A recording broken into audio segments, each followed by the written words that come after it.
कानून और हमारे देश की जो न्याय व्यवस्था है वो निष्पक्ष ढंग से काम करती है। पूरी नहीं है, नरेंद्र मोदी जी का लोकतांत्रिक मिजाज है कि वो हमेशा चाहते हैं कि इस तरह के जो भी बिल हैं, जो भी इस तरह के अध्यादेश हैं, उस पर जो है वो पूरी तरह से मंथन होना चाहिए।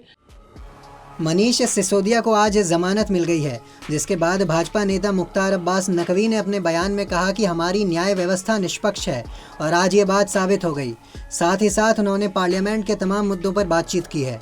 देखिए, एक बार फिर से साबित हुआ है कि हमारे देश की कानून और हमारे देश की जो न्याय व्यवस्था है वो निष्पक्ष ढंग से काम करती है, और जो लोग हमारे न्याय व्यवस्था पर सवालिया निशान लगाते रहे हैं उनके लिए ये सबक भी है और संदेश भी है। मुझे लगता है कि उन लोगों को इस बात को समझना होगा कि हमारी जो कानून व्यवस्था है, हमारी जो न्याय व्यवस्था है, वो संविधान और कानून के दायरे में निष्पक्षता से काम करती है। फिर एक बार ये साबित हुआ है। जी, लेके कल टेबल किया गया पार्लियामेंट में और ऑपोजिशन ने इस पे तरह तरह के क्वेश्चन किए। ओवैसी का कहना है कि बीजेपी मुस्लिमों की दुश्मन। देखिए, पहली बात, जो लोग गलतफहमी में है कि किसी राजनीतिक मजबूरी में ये बिल जो है वो ज्वाइंट पार्लियामेंट्री कमेटी को जा रहा है, तो कोई राजनीतिक मजबूरी नहीं है, बल्कि लोकतांत्रिक मिजाज का नतीजा है। और ये लोकतांत्रिक मिजाज नरेंद्र मोदी जी ने समय समय पर जब भी पार्लियामेंट में इस तरह के इश्यूज आए हैं, उनका हमेशा मानना है कि जो कमेटीज़ हैं, पार्लियामेंट में डिबेट हो, डिस्कशन हो, ज़्यादा से ज़्यादा हो वो अच्छा है, नहीं हो तो जो कमेटीज़ हैं उस पर हो।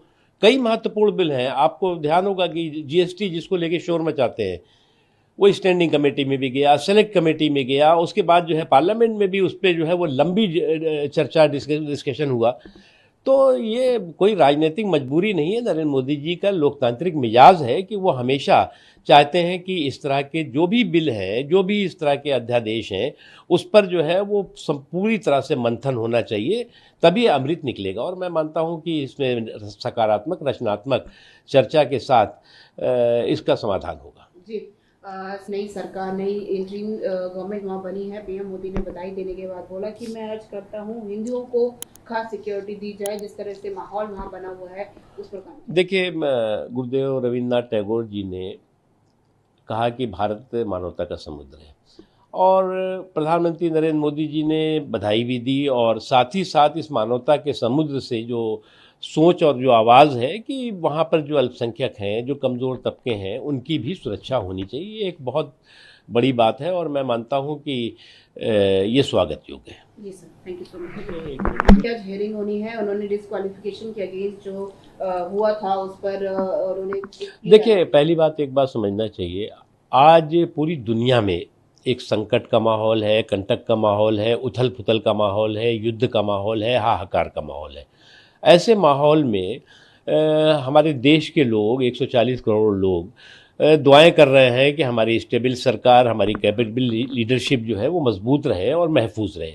लेकिन कुछ लोग जो है वो बद्दुआ कर रहे हैं कि इस देश में अव्यवस्था फैल जाए, इस देश का लोकतांत्रिक ताना बाना जो है वो छिन्न भिन्न हो जाए, बगावत हो जाए, उसकी बद्दुआएं कर रहे हैं, और उसके लिए बहाना कुछ भी ढूंढ लेते हैं। कभी जो है वो कुछ और बहाना ढूंढ लेंगे, कभी कुछ और बहाना ढूंढ लेंगे, कहेंगे हम इस मुद्दे को लेकर के पार्लियामेंट में हंगामा करेंगे, हम इस मुद्दे को करेंगे। तो ये हर दिन ये फेक फैब्रिकेटेड किस्से कहानी गढ़ करके देश के व्यवस्था, देश के लोकतांत्रिक ताने बाने को छिन्न भिन्न करने की षड्यंत्र साजिशें करते हैं, उसमें सफल